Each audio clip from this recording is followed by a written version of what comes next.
Prime number के अंदर ही है पढ़ने वाली चीज है, वो है को प्राइम नंबर। को प्राइम नंबर, को प्राइम नंबर। इसी को हम एक और नाम देते हैं जिसको बोलते हैं रिलेटिव प्राइम नंबर। क्या बोलते हैं? Relative prime number. इसको क्या बोलते हैं? Relative prime number. अब ये क्या चीज होती है समझिए। रिलेटिव प्राइम नंबर, जब कोई भी दो नंबर हो, ठीक है ना, किन्हीं भी दो नंबर के बीच में कुछ भी कॉमन ना हो, किन्हीं भी दो नंबर के बीच में कुछ भी ना हो, तो उनको बोलेंगे रिलेटिव प्राइम नंबर या फिर को प्राइम नंबर। कहना क्या चाहते हैं सर?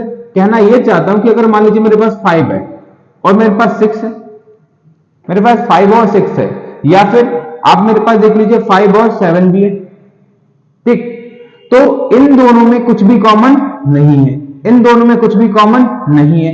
इनका एचसीएफ कितना हो जाएगा? एचसीएफ कितना आएगा? एचसीएफ इनका 1 आएगा, इनका भी एचसीएफ कितना आएगा? 1 आएगा।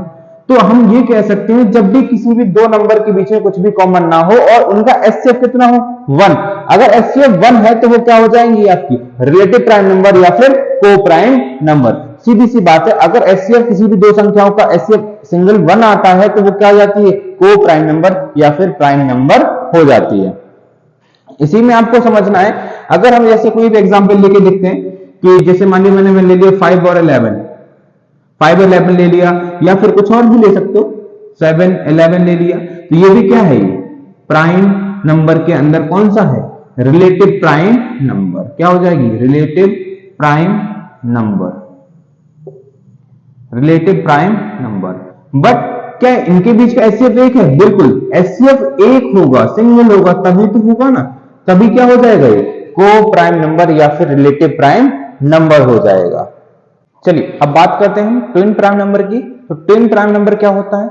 ऐसे प्राइम नंबर्स जिनके बीच का डिफरेंस कितना हो? 2। यानी प्राइम नंबर्स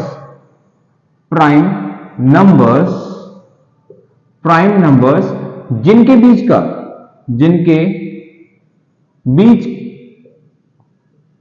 का डिफरेंस मतलब अंतर, जिनके बीच का डिफरेंस यानी अंतर कितना हो? 2। जिनके बीच का अंतर कितना हो? 2। फॉर एग्जाम्पल के लिए अगर हम देखें, जैसे मैंने ले लिया आपके 5 और 3, तो क्या 5 प्राइम नंबर है? ऑब्वियस सी बात है। 3 प्राइम नंबर है? बिल्कुल 3 प्राइम नंबर। बट इनका डिफरेंस अगर हम देखें, इनके बीच का अंतर देखें, तो अंतर कितना आ रहा है? 2। अगर हम 5 और 7 को ले लेते हैं तो इनके बीच का डिफरेंस कितना आ रहा है? 2। 11 और 13 को ले लेते हैं तो इनके बीच का डिफरेंस कितना आ रहा है? 2। तो हर जगह डिफरेंस कितना आ रहा है? 2। हर जगह डिफरेंस कितना आ रहा है? 2। तो इनको बोलेंगे ट्विन प्राइम नंबर, यानी कि ऐसी प्राइम नंबर जिनके बीच का डिफरेंस कितना आता है? 2 आता है, तो उसको बोलेंगे ट्विन प्राइम नंबर। ट्विन का मतलब भी क्या होता है? 2 से। ट्विन का मतलब ही क्या होता है? 2 से। तो ऐसे प्राइम नंबर जिनके बीच का डिफरेंस 2 आता है उसको बोलते हैं ट्विन प्राइम नंबर। यहां तक बात बिल्कुल क्लियर? बहुत बढ़िया। तो प्राइम नंबर्स, ऐसे प्राइम नंबर जिनके बीच का डिफरेंस कितना हो? 2 हो, तो उसको क्या बोलेंगे हम? Twin prime number. ठीक है, और भी हो सकती है, लेकिन ध्यान से देखना पड़ेगा आपको कितनी है, कौन कौन सी है। लाइक 19 और 17, इनके बीच में भी डिफरेंस कितने का है? 2 का। तो ऐसी संख्याओं क्या बोलेंगे? Twin prime number. बात करते हैं परफेक्ट नंबर की। तो परफेक्ट नंबर क्या होता है समझिए।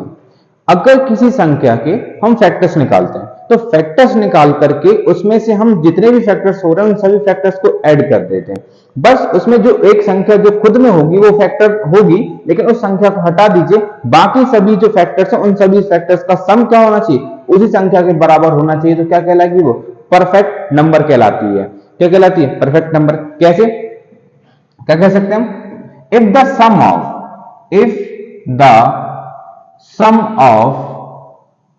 of all factors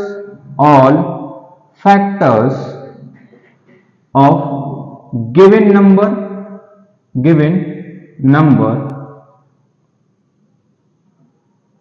is equal to that number that number is called perfect number, is called perfect number. मतलब क्या हुआ समझिए, बट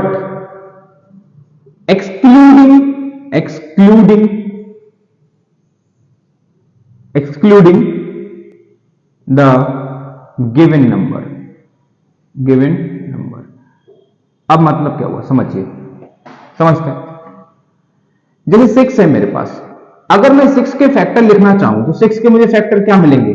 6 का फैक्टर 1 होगा, 6 का फैक्टर 2 होगा, 3 होगा और 6 होगा। यानी कि 6 में 1 का पहाड़ा जा सकता है, 1 के पहाड़े से भाग जा सकता है, 6 में 2 के पहाड़े से भाग जा सकता है, 6 में 3 के पहाड़े से भाग जा सकता है, 6 में 6 के पहाड़े से भाग जा सकता है। यानी कि ये सभी के सभी क्या हैं? फैक्टर्स हैं, फैक्टर्स ऑफ 6 हैं। क्या है? Factors of 6।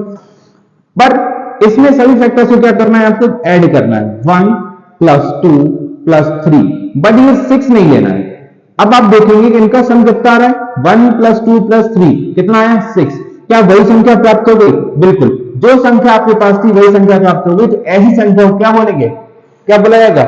Perfect number. एक एग्जांपल और लेके देखते हैं कैसे। जैसे मेरे पास 28 है, 28 है, तो 28 को अगर मैं फैक्टराइज करता हूं, 28 को फैक्टराइज करता हूं तो मेरे पास क्या क्या आता है? 1 से, 2 से जाएगा, 3 से नहीं जाएगा, 4 से जाएगा और 7 से जाएगा और 14 से जाएगा और 28 से जाएगा। यानी कि ये सारी की सारी संख्याएं हैं जो 28 को पूर्णतः विभाजित कर रही हैं, जो 28 को पूर्णतः विभाजित कर रही हैं। 28 को पूर्णतः विभाजित करने वाली 1 है, 2 है, 4 है, 7 है, 14 है और 28 है। ये सभी संख्या 28 को पूर्णतः विभाजित कर रही हैं। तो ये सभी क्या होंगे? इसके फैक्टर्स होंगे। तो पर अब हमें क्या निकालना तो परफेक्ट नंबर है ना। तो परफेक्ट नंबर निकालने के लिए क्या करना होगा? इसके फैक्टर्स को ऐड करिए, 1 + 2 + 4 + 7 + 14 + 28। क्या 28 को इंक्लूड किया जाएगा? नहीं, 28 को इंक्लूड नहीं किया जाएगा, क्योंकि 28 तो नंबर ही है ना। हमारी नंबर क्या है? 28 है, यही लेके आना है हमको। तो 28 को इंक्लूड करेंगे नहीं, बिल्कुल। अब इनको ऐड करिए, 2 + 1 3, 3 + 4 3 + 4 7, 7 + 4 7, 14, 14 + 14 28। क्या ये वही संख्या प्राप्त हो गई हमें? अगर सभी फैक्टर्स को सम करने के बाद वही संख्या प्राप्त हो जाती है तो क्या हो जाता है? उसको बोलेंगे परफेक्ट नंबर। पर उसमें वो संख्या ऐड नहीं करना है, क्योंकि वो संख्या, कोई भी संख्या खुद में अपना फैक्टर होती है, तो उस संख्या को इंक्लूड नहीं करना है परफेक्ट नंबर में। आप उस संख्या को हटा दीजिए, बाकी जितने फैक्टर्स हैं उन सबका सम करेंगे तो वो संख्या प्राप्त हो जाएगी। अगर ऐसा हो रहा है तो वो संख्या क्या है? परफेक्ट नंबर है। क्या कहलाएगी वो? परफेक्ट नंबर है। तो पेपर में क्वेश्चन ये पूछा जाता है कि एक अंक की संख्या, एक अंक की यूनिट डिजिट की एक अंक की संख्या जो परफेक्ट नंबर है वो क्या है? 6। फिर पूछेगा 2 डिजिट की संख्या, 2 डिजिट नंबर जो कि क्या हो? परफेक्ट नंबर हो, वो क्या है? आपकी 28। फिर पूछेगा 3 डिजिट की, 3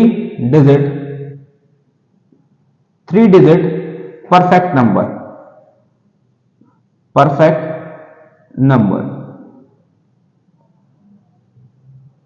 वो होती है 496।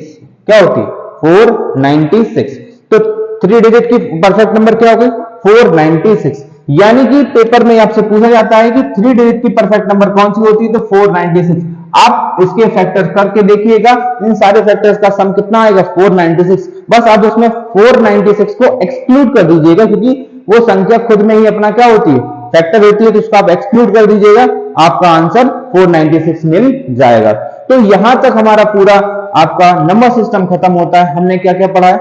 नंबर सिस्टम में हमने पूरी डिटेलिंग में एक एक करके हमने हर एक नंबर को समझा, रियल नंबर को समझा, रियल नंबर के बाद हमको इंटीजर्स मिले, सब कुछ हमने एक एक करके बारी बारी से हमने समझ लिया। तो ये आपका चैप्टर खत्म होता है यहां पर नंबर सिस्टम। अगला हम चैप्टर पढ़ेंगे आपका फैक्टर्स एंड मल्टीपल्स। ठीक है, तब तक के लिए जय हिंद।